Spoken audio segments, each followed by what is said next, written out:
Hi, I'm Sarah and I'm an artist, and today I wanted to share with you my menu book of how I sample out any paints that I get and paints that I'm mixing when I'm trying to figure out the colour scheme for an artwork.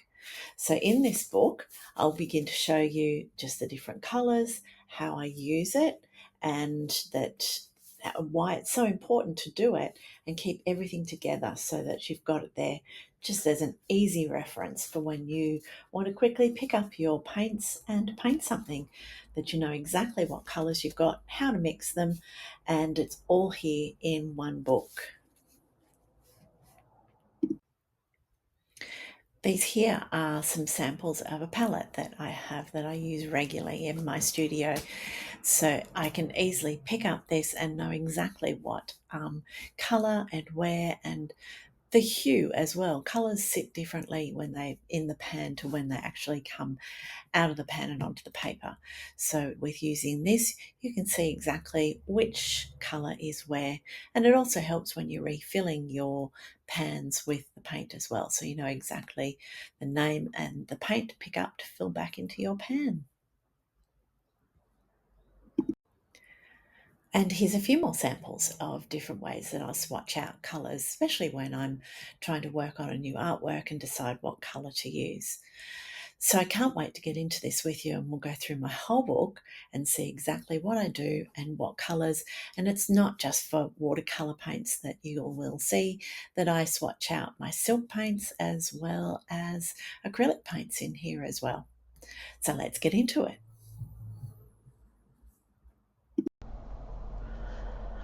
Hi and welcome to my studio. I just wanted to show you today my colour book that I keep. This is my sample book of all the colours that I do, colour mixing, and all the individual colours, as well as my pans and palettes and things. So this is a 300 GSM watercolour pad. It's good paper, it's what I like to keep working on, and this is A5 size. This is beautiful paper. It's got good quality. It's certainly not the best quality, but I like it for sampling things and figuring out colours. So this is my menu book, and let me show you what I do to use them. Let me just skip a couple of pages. So here we are, just sampling some colours. These are watercolours, so a couple of circles and then some mixtures as well. So you can see Phthalo Blue Green from Daniel Smith, Hansa Yellow Medium from Daniel Smith, and then these would be mixed together to make these colours out here.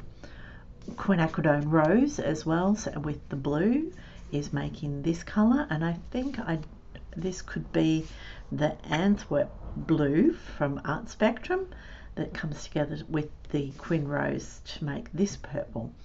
So it certainly helps me if I'm looking for a colour or an idea or even just some inspiration. Sometimes this is where I come. More samples over here, Quin Red and Parole Red, and the differences between them. These are both Daniel Smith. So when I'm writing out, I try and remember to put the brand with it so I know which one it was.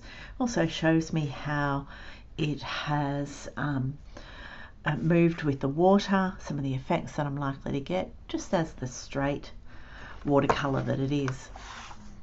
Here's some more. These are all the Daniel Smith colours that I've got. Opera Pink, Sap Green is this one, Green Gold, and the Phthalo Blue. And then the two mixed together, giving me some colours. There again, the two mixed together, giving me some colours. This one over here is an actual sample of the Etcher Pans kit that I've got. It's a half pan kit, and I've written the actual coating of the paint when I've unwrapped them and put them in as well. So that's how they sit in my palette, with the actual numbers of each one as well, and the name underneath. This is the Kuretake pad as a half pan set as well. So that's how they sit in the pans. If you know a kiritake, they come in like a box, and that's how they sit, so I know exactly where they are. So when I've got that sitting beside me, I usually put this on the bench or somewhere where I can refer back to it, just so I can pick up the exact colour of what I need to be using.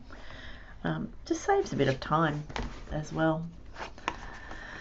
Some more, these are liquid watercolours that I've got, and sampled them out, the brand, where I got it from, and how I've mixed it as well down here. And the gold and the silver, really like those. This is another palette that I've got, and what I've put into the palette.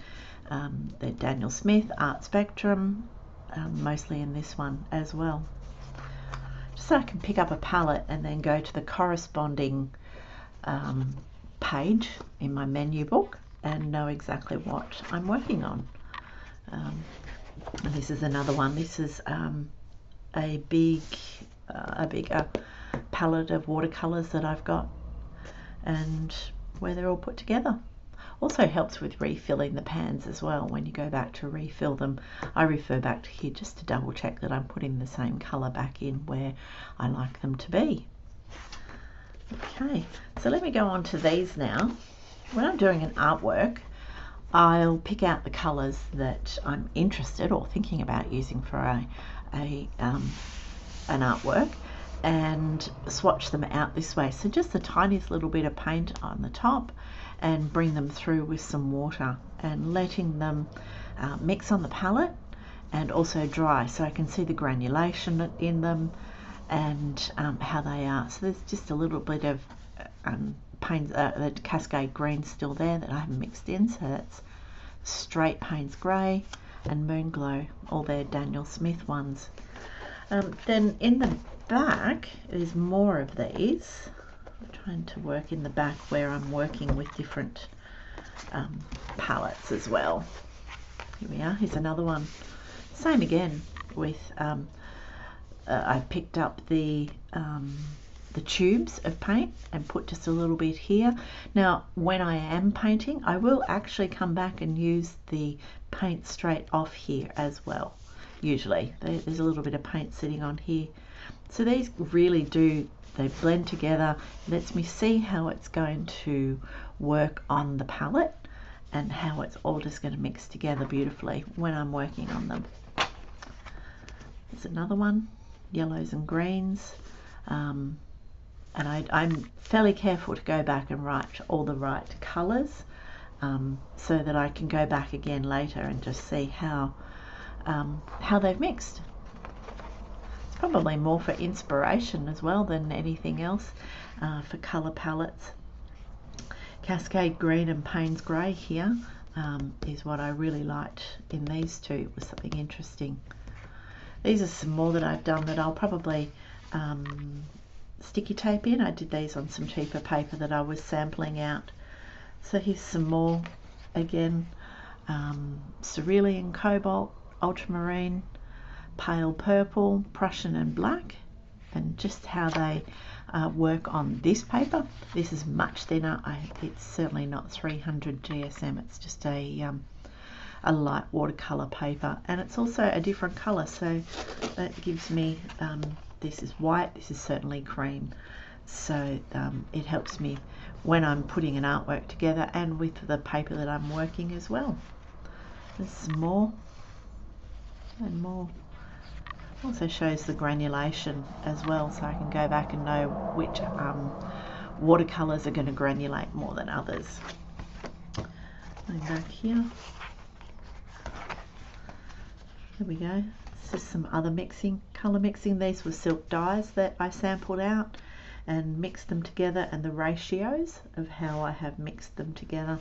Also some of the marks that I was intending to use on these artworks that I painted on silk. Let me just see if there's some more of those. There's more. Same again. This is another one of silk dyes.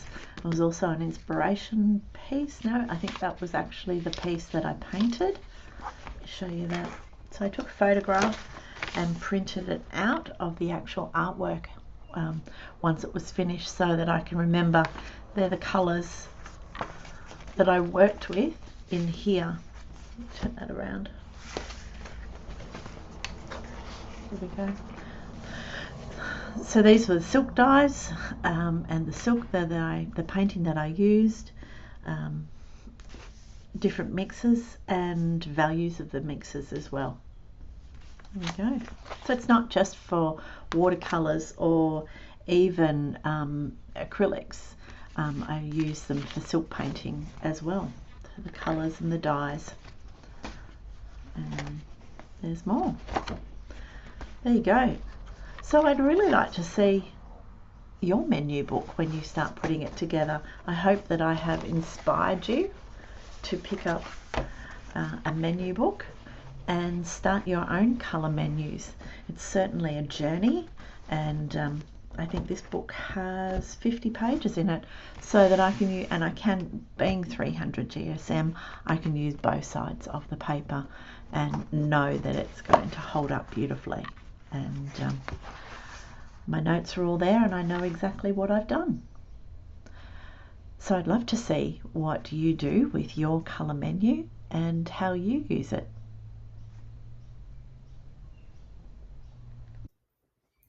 So there you go. I hope that you've enjoyed it, and I hope that it has inspired you to pick up your own watercolour book. It doesn't have to be the same brand as mine.